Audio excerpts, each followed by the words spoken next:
and it's going to be really hard. Yes. There are going to be tough days.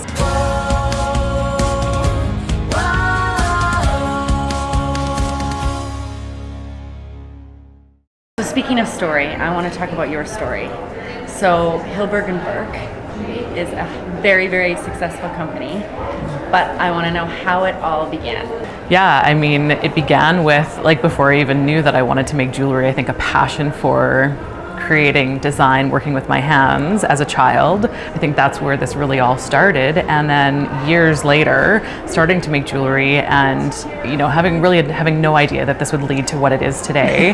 And it was very organic. It was just, I started selling jewelry to some of my friends in university. And then a girlfriend was like, Rachel, you need to do this like as a company. And I was like, I don't know if this is going to work or not. She was like, why don't you just try? Why don't you just set up a table, create a collection, set up a table at an event that I'm organizing? And that's how it really all started. It was that first event that I set everything up and basically kind of sold out of everything that first weekend that, you know, the light went off, that I was like, wow, maybe this could be a business, a viable business opportunity. And just from there, I was like, all right, I'm going to try.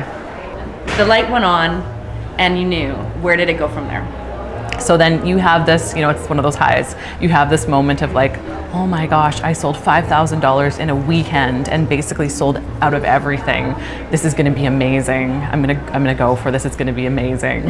And so I went and I was working actually at Saskatchewan's version of Alberta Women Entrepreneurs called Saskatchewan Women Entrepreneurs. Mm-hmm. And I'd been working there for a couple of years. And so, you know, and thinking about, I took that job because I wanted to start a company, thinking about what can I do. So I went in on Monday morning after this 3-day convention and said, I'm going to start a jewelry company. And, you know, I think I'm going to quit and I'm going to really go into this. And the women were like, whoa, hold on, Rachel. Before you do that, like, let's like plan this out. And why don't you continue working here and fund your startup? Because it's probably going to be harder than you think it's going to be. And it was so true. Like the first few years were nothing like that first weekend. It was so hard because you don't have these events all the time where you have the perfect demographic coming in that just resonate with your product. Actually, it's very rare that you have those events. Yes. So then you have to go out and find a way to like take your product to the consumers and continually market yourself and continually knock on doors and try and get, at the time we were wholesaling, so try and get retailers to carry our brand, and that was really hard. Mm-hmm. So for a few years, it was so great that I continued to work at Women Entrepreneurs because I essentially funded the startup of the company, funded my first employee, and really had a backup plan for when, you know, months where we didn't make any money. And there are those months. Well, there sure are. There are a lot of those months. I know. Okay, so you went on your own, you got your first employee. Where did it go from there? Yeah, so it was about a year after this all transpired of having the 3-day nursing convention and deciding that I was going to take it really seriously that I left that job and went into it full time. I had my first employee. I was doing it out of my house, and you know, it was like January and my first week of full time into this, and I just kind of sat there at my kitchen table going, okay, what now? What am I going to do now? And I had this amazing opportunity to take my product down to an Oscar gifting lounge, and incredibly we ended up with a piece of jewelry on the Oscar red carpet through like some sort of like luck or serendipity, or I don't know how this all happened. But I was like, okay, well, I have to propel this opportunity into something else.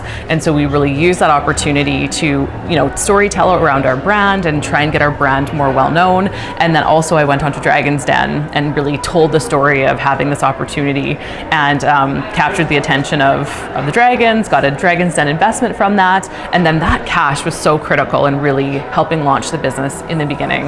You know, we were able to move into our first commercial location, eventually open a by appointment store, hire more employees, start going to some of the global trade shows in the jewelry industry, really start marketing the product and thinking larger, thinking about, okay, now that we have some cash, how can we really start growing this business and start thinking about becoming a national brand? Yeah. What advice would you give to young female entrepreneurs just starting out? Yeah, I mean, I think that every business is like a fingerprint. There's no business exactly like your company that you're starting. And even though you can look to people for like mentorship and inspiration and guidance and advice, you have to really kind of figure it out for yourself. And so you can get, you know, all the business education in the world, but at the end of the day, you're going to navigate this journey yourself in your own unique way. And you sometimes just have to learn things yourself. And it's going to be really hard. Yes. There are going to be tough days, and you kind kind of just have to be prepared for that.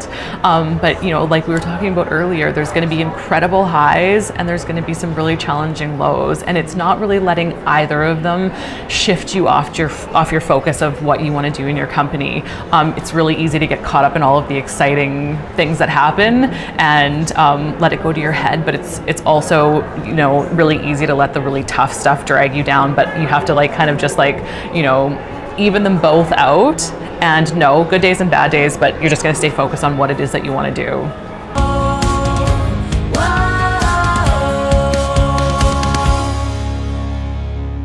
Yeah, I would say resilience is probably one of the most important traits that you have to develop if you want to make it in business. Yes, definitely. You heard it here, folks, resilience.